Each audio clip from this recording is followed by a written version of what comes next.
할렐루야. 좋은 아침입니다. 오늘도 기도하며 새벽 시간을 시작합니다. 말씀의 은혜를 허락하여 주옵소서. 성령께서 우리를 인도하여 주옵소서. 기도와 말씀으로 우리의 삶이 거룩하게 하옵소서. 기도하며 오늘 새벽 예배를 하나님 앞에 드리겠습니다.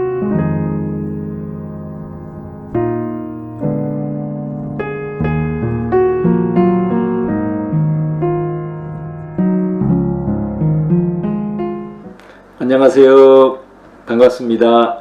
베트남에서 사역하고 있는 조계진 선교사입니다. 이 귀한 새벽 시간에 함께 말씀을 나누며 사랑하는 빛과 소금교회 성도님들과 더불어서 예배할 수 있는 귀한 기회를 허락하신 하나님과 또 백현웅 목사님께 감사를 드립니다. 저는 이 아침 시간에 베드로가 예수님께 고백한 주는 그리스도시요 살아계신 하나님의 아들입니다 라는 본문이 나타나 있는 마태복음 16장 13절로 24절까지의 말씀을 통해서 우리의 인생 가운데 있게 되어지는 두 종류의 돌에 대해서 생각을 해보고자 합니다. 가이사라 빌립보에 예수님과 제자들이 이르렀을 때 예수님이 제자들에게 묻습니다. 우리 다 아시는 내용입니다. 사람들이 인자를 누구라고 하느냐 라고 했더니 어떤 사람들은 세례 요한이다, 엘리야다, 예레미야다, 선지자 중에 하나다 라고 이렇게 이야기를 합니다. 아마 예수님께서 그 이야기를 들으시고 기분이 좋으셨을 거예요. 그래서 제자들에게 그러면 너희는 나를 누구라 생각하느냐 라고 묻게 되자 베드로가 주는 그리스도시요 살아계신 하나님의 아들입니다 라는 고백을 드리게 됩니다. 아마 성경에는 기록이 되어 있지 않지만 이때 예수님께서는 너무 기쁘셨을 거예요. 마음이 확 다셨어요. 그런 미소를 지으면서 베드로를 보시면서 바요나 시몬아 내가 복되도다. 너는 베드로라. 이를 알게 하는 이는 혈과 육이 아니라 하늘에 계신 내 아버지다 라고 하면서 너는 베드로라. 내 믿음 위에 내 교회를 세우리니 음부의 권세가 무너뜨리지 못하리라 라고 말씀을 하십니다. 더불어서 권세를 주십니다. 내가 천국 열쇠를 내게 주노니 내가 무엇이든지 땅에서 메면 하늘에서 멀 것이요 내가 무엇이든지 땅에 풀면 하늘에서 풀리리라 말씀을 하십니다. 그리고 성경 말씀에 보시면 바로 그 말씀이 있게 된 이후에 이때로부터 예수님께서 이제 예루살렘으로 올라가서 장로들과 대제사장과 서기관들에게 고난을 받아 죽임을 당하시고 3일에 일어나야 될 것을 비로소 말씀하요. 그러니까 이때로부터 비로소라는 표현이 되어 있습니다. 그러니까 그 신앙 고백을 들으면서 예수님께서 이제 예수님의 사명, 죽음에 대해서 말씀을 하게 되시죠. 그때 베드로가 예수님께 항변을 합니다. 우리말 성경에는 항변이라고 되어 있는데 실제적인 원어적인 내용으로 살펴보면 아주 꾸짖다, 책망하다 라고 하는 그런 내용입니다. 주님, 그러지 마십시오. 그런 일은 결단코 일어나지 않습니다.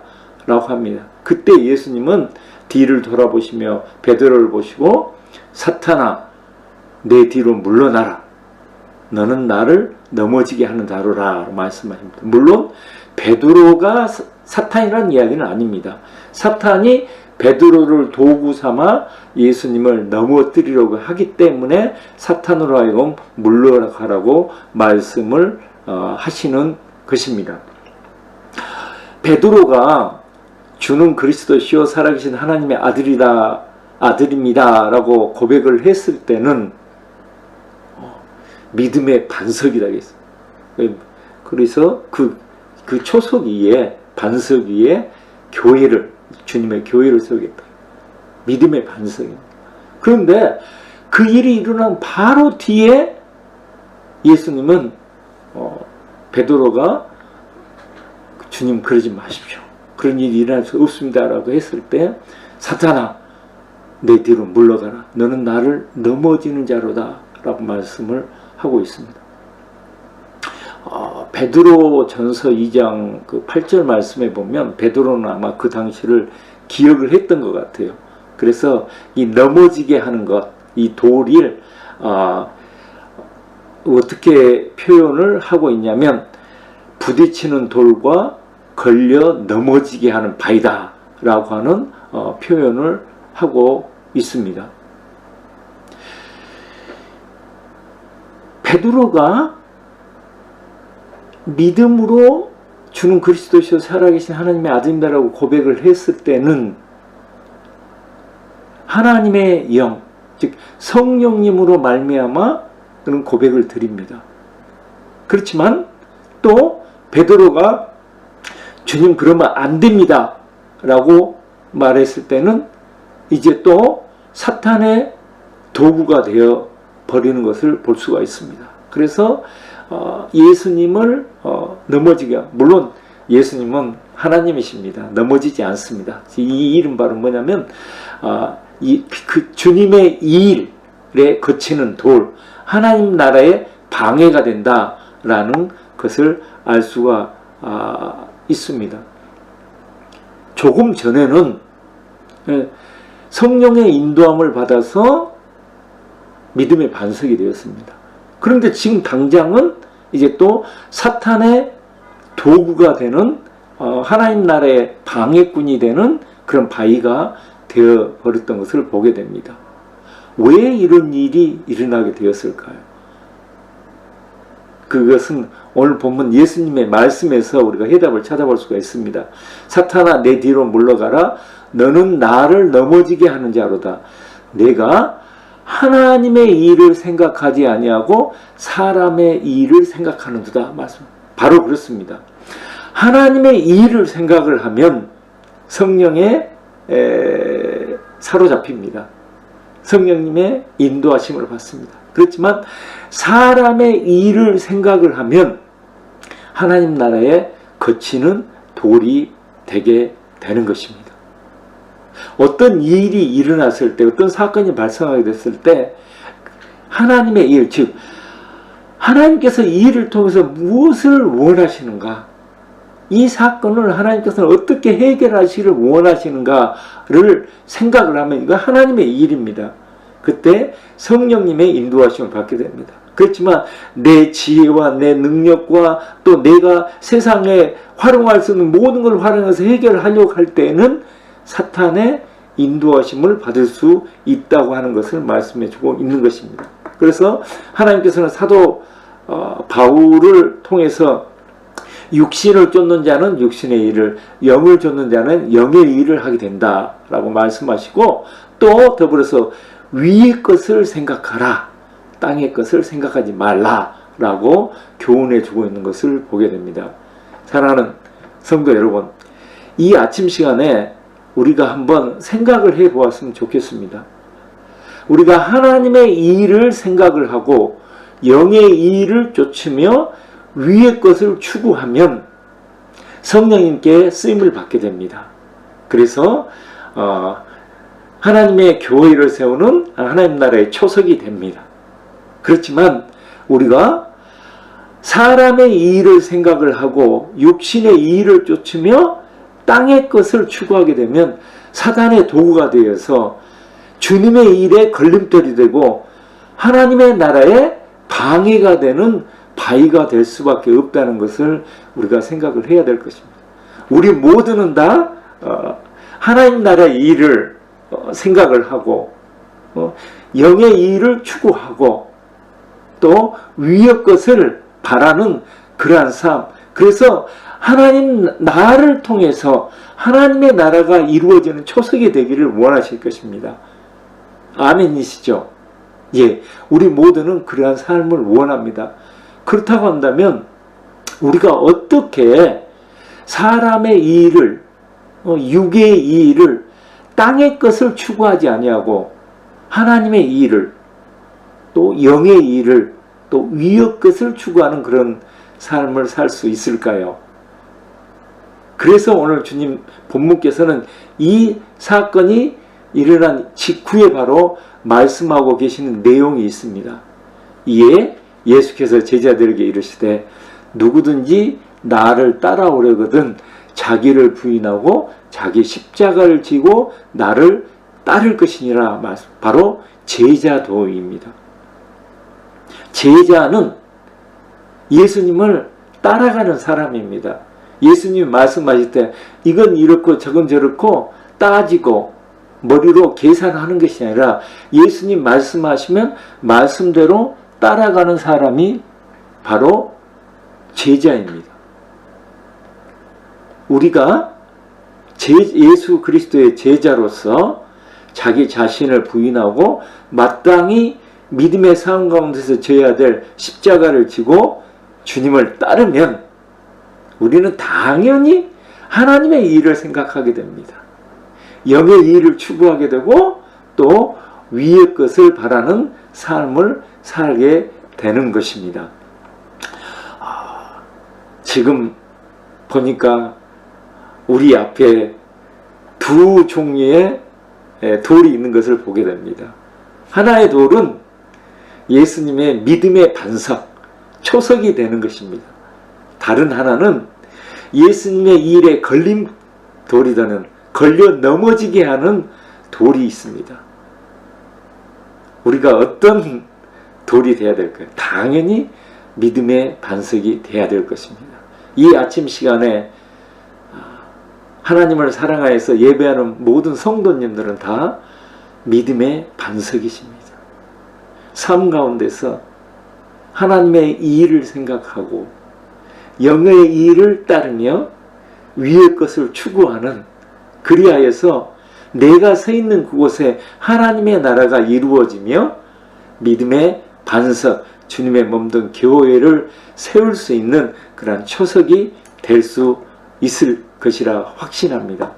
사랑하는 성도 여러분, 저는 선교 현장에서 지금도 고민하고 있는 것이 있습니다. 아마 그 위대하신 사도 바울 선교사도 아마 이런 일은 경험하지 못했을 거예요. 제가 베트남에 와서 지금 29년차 사역을 하고 있는데 지금도 비자 문제를 해결을 못하여서 정말 간절히 하나님께 부르짖고 어떻게 하면 이 땅에 거하면서 하나님 나라 일을 감당할 수 있을까를 고민하고 하나님의 인도하심을 구하고 있습니다. 베트남은 지난 7월 1일부로 베트남 행정조직이 63시도가 있는데 34시도로 통폐합을 시켰습니다. 그리고 공무원 25만 명을 해직시켰습니다. 이는 여러 가지 이유들이 있겠지만 그 이유 중에 하나가 바로 정치적으로 좀 더 그 보완적인 능력들을 강화하기 위해서 체제를 공고히 하기 위한 기초 작업이 아닐까 싶습니다. 그러한 과정 속에서 저희가 벌써 지난 5월 말에 비자 문제가 해결되지 안 돼서 한국에 나가서 3개월짜리 입국 비자를 받고 7월 1일에 출국했습니다. 그리고 이달 말, 내일 모레 다음 주죠. 30일 날 이제 또 비자가 만료됩니다. 그 안에 저희가 장기 비자로 연장이 되지 않으면 또 한국에 나가서 한 달 동안 기다리며 비자 신청해서 3개월 입국 비자로 들어와야 되는 그런 상황 가운데 있습니다. 저희를 위해서 매일 기도해 주셔서 너무 감사합니다. 계속해서 저희는 이 땅, 이 라오카이, 저희가 이 라오카이를 고집하는 이유는 바로 복음을 들어보지 못하는 미존도 종족들이 흩어져 있는 그 관문이 되기 때문입니다. 그런데 저희 이제 라오카이에서도 머물 수 없는 그런 상황 가운데 처하게 되었습니다. 그렇지만 지난 18년 동안 하나님께서 라오카에서 추방당하지 아니하고 주의 사역을 감당하게 하셨듯이 하나님께서 이 일을 또한 이루실 줄을 믿습니다. 사랑하는 성도 여러분, 기도하실 때 저의 비자 문제가 해결되어서 또 라오카에 거주하면서 이런 하나님의 사역들을 잘 감당할 수 있도록 기도해 주셨으면 고맙겠습니다. 자, 우리 한번 같이 기도하겠습니다. 고맙고 감사하신 아버지 하나님, 이 새벽 시간에 또 주님을 찾아 하나님 앞에 예배 드릴 수 있도록 은혜 베풀어 주시니 감사합니다. 주님을 사모하여 이곳에 나와 예배하며 또 온라인으로 예배하는 하나님 사랑하는 모든 성도님들 한 분 한 분을 기억하여 주시고, 아버지 베드로에게 처음에 주셨던 반석과 같은 믿음을 허락하여 주셔서 늘 하나님의 일을 생각하게 하시고, 아버지 하나님의 영의 일을 추구하며 위의 것을 바라는 그러한 삶을 살아갈 수 있도록 하나님 다시 한번 그리스도의 제자된 삶을 살아가게 하옵소서. 아버지, 자기 자신을 부인하며 마땅히 될 십자가를 지며 또 주님이 인도하신 대로 순종하며 나아가 서 있는 그곳 가운데 하나님의 나라가 이루어지는데 크게 쓰임받을 수 있도록 주께서 축복하여 주시옵소서. 감사하옵고 우리 구주 예수 그리스도의 이름으로 축복하며 기도하옵나이다. 아멘. 또 보니까 다음 주에 또 추석이네요. 추석 명절 가족들과 더불어서 아주 행복한 시간 보내실 수 있기를 축복합니다. 사랑합니다. 주신 말씀을 가지고 개인의 기도 제목을 가지고 교회를 위해서, 믿지 않는 가족과 친지들을 위해서, 아픈 하누들을 위해서, 나라 민족을 위해서, 또 선교지를 위해서 주시는 마음에 따라 함께 기도하며 오늘 예배를 마치겠습니다.